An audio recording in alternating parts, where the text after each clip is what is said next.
The Greek island of Lesbos conjures up picture postcard images of idyllic villages nestled amid stunning olive groves. It has long been a natural passage as well for migrants and refugees desperate to get to Europe. Many people trekking via Turkey for days, even months, to cross the thin, tiny strip of the Aegean Sea to reach Lesbos and therefore European dry land.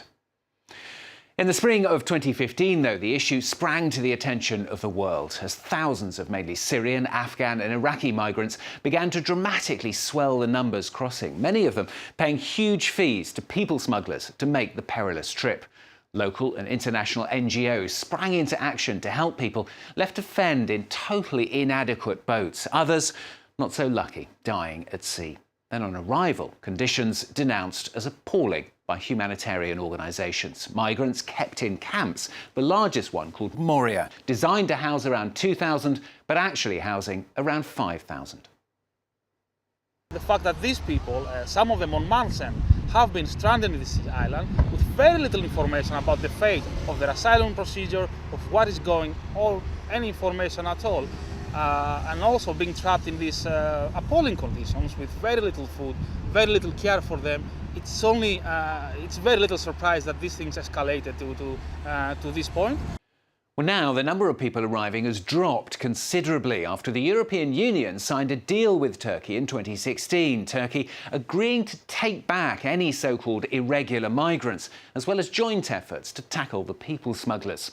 However, most agree the situation on the island itself has actually got worse, as the deal means migrants are no longer in transit, but are often stuck there, unable to work, whilst they wait for asylum applications to be processed. The numbers being sent back to Turkey also small, just 322 in 2018. Well, France 24's Claire Pacalin and Zora Ben Miloud revisit Lesbos for France 24.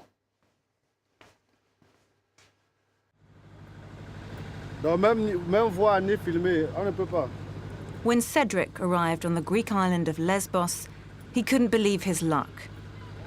He left his home in Cameroon, travelled to Turkey and made the dangerous crossing over the Aegean Sea.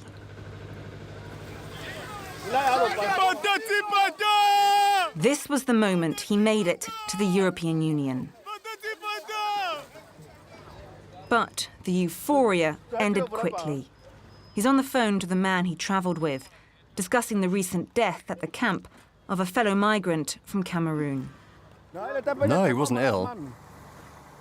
Cedric and his friends insist Jean-Paul, who was 24 and had been healthy, died unnecessarily.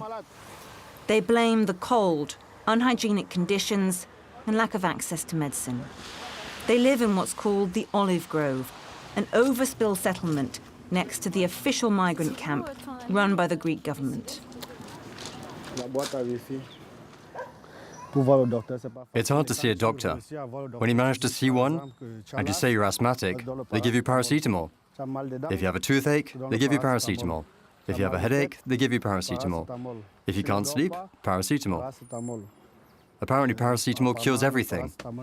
I didn't know that. They're the ones who studied medicine, not me. Cedric offers to show us inside the tent reserved for African migrants. This is where I've spent 3 months. Come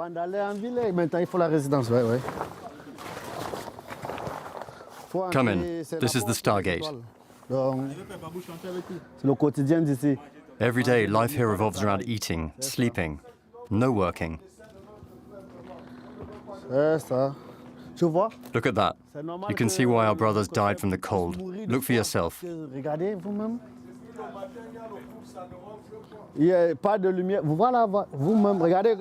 It's freezing in here. It's like inside of a fridge. Look, there's just one tiny heater. I'm not sure it can heat up the whole tent. One heater for 115 people? 115 people, that's right. This is what I do to help me relax, to avoid losing weight and to stay strong.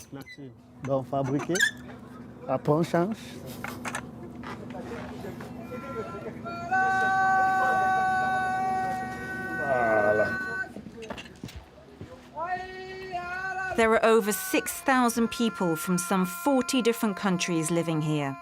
waiting to find out if they'll be granted asylum or sent back home.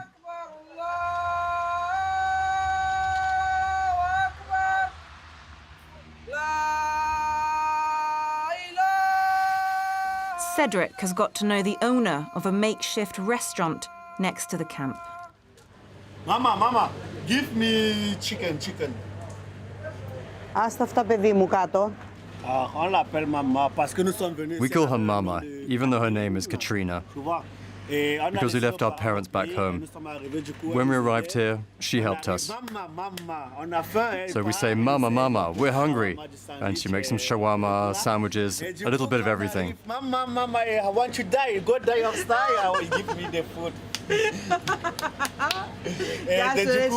So we call her Mama. She's a good woman. I have two daughters, one who graduated and works in Athens, the other is still studying. Perhaps one day they'll go abroad. And wouldn't I want someone to help them if they're in need? What's simpler than that? All I tell them is that if you need something and I can help you, I'll help you. If I can't help, I'll say it. I love them, and I also get a lot of love in return. Mama Katrina's strong desire to help is typical among locals in Lesbos. In summer 2015, more than 800,000 migrants and refugees crossed the Aegean Sea from Turkey and arrived on the Greek islands. Local fishermen saved hundreds from drowning while their families provided food and shelter on land. Greek islanders were even in the running for a Nobel Peace Prize. 4.5 years later, how do Greeks feel about the changes to their island? Angelos grew up in Lesbos. During the peak of arrivals in 2015, he gave food to hundreds of Syrian refugees. In the past, my ancestors, they were refugees from Asia Minor. We ought to help them. That's human. And that's in our DNA. And I think the majority of the people of the city, they have contrast feelings about, they feel human, and some days they feel that no one asked them. Angelos and his wife Marcia own property near the camp.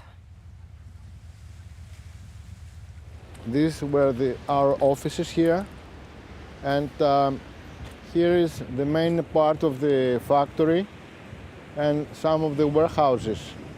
This one has been totally vandalized. There was one day there were like over 100 people, and they've been taking everything. And at the same time, they put fires in the buildings.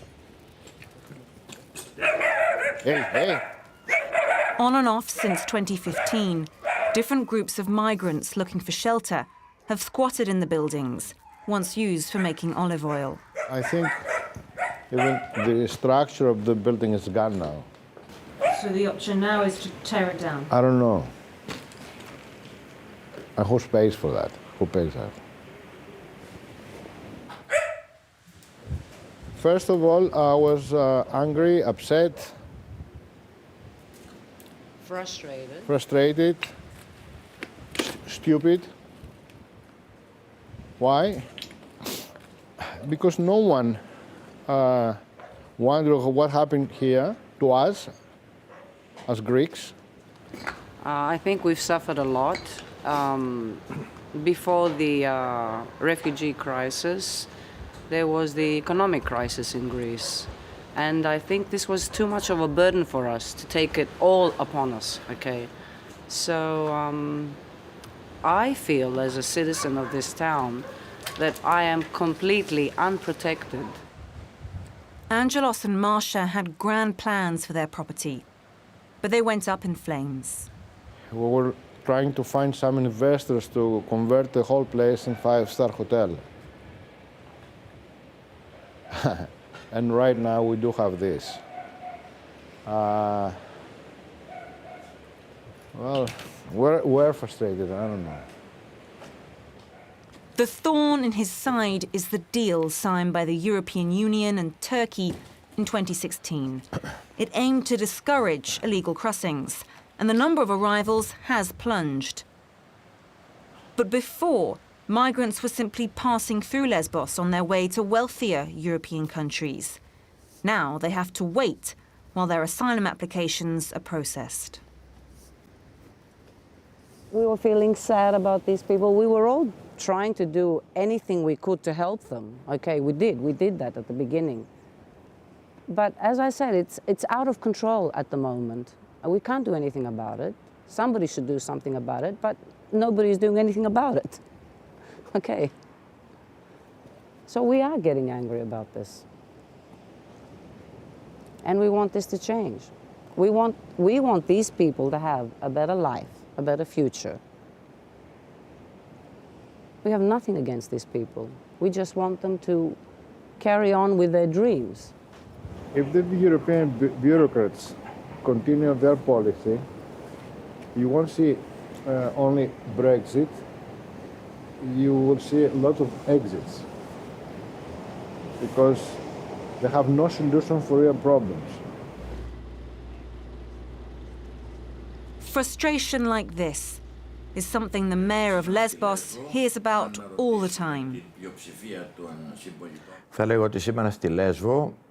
If you ask people in Lesbos, the majority will say the biggest problem is the migration crisis and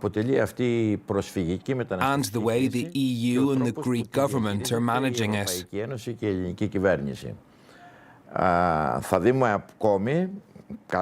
And something I see every day is that far-right rhetoric is beginning to be adopted by people who have no connection with racist ideology.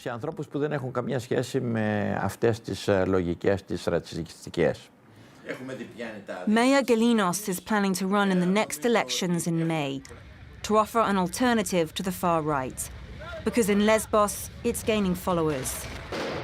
These images show far-right extremists attacking a group of migrants. Around 30 needed treatment in hospital for head injuries and burns. They had been holding a sit-in to complain about the slow pace at which their asylum applications were being processed. At the island's main port, we meet up with Cedric. He has to wait another year for his asylum interview, and there's no guarantee he'll be given the right to stay. I never dreamed of coming to Greece, but here I am. What was your dream? My dream was England. Football. Since I was little, I dreamed of going to England. I dreamt of Chelsea. I've always loved that team, because it had the strength of Africans. Didier Drogba, Samuel Eto'o, John Obi Miguel, Claude Makalele, a lot of Africans.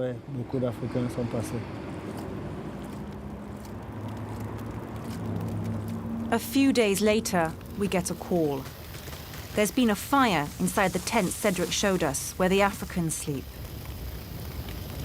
It burnt to the ground in just a few minutes. Cedric was sleeping inside. Remember the weight he showed us so proudly? He used it to tear open the tent and escape. He was the last person out. No one was killed. The fire was so quick. The tent was made of plastic. I was inside, and I wanted to escape. But I was choking. I couldn't see anything. I lost all of my ID papers.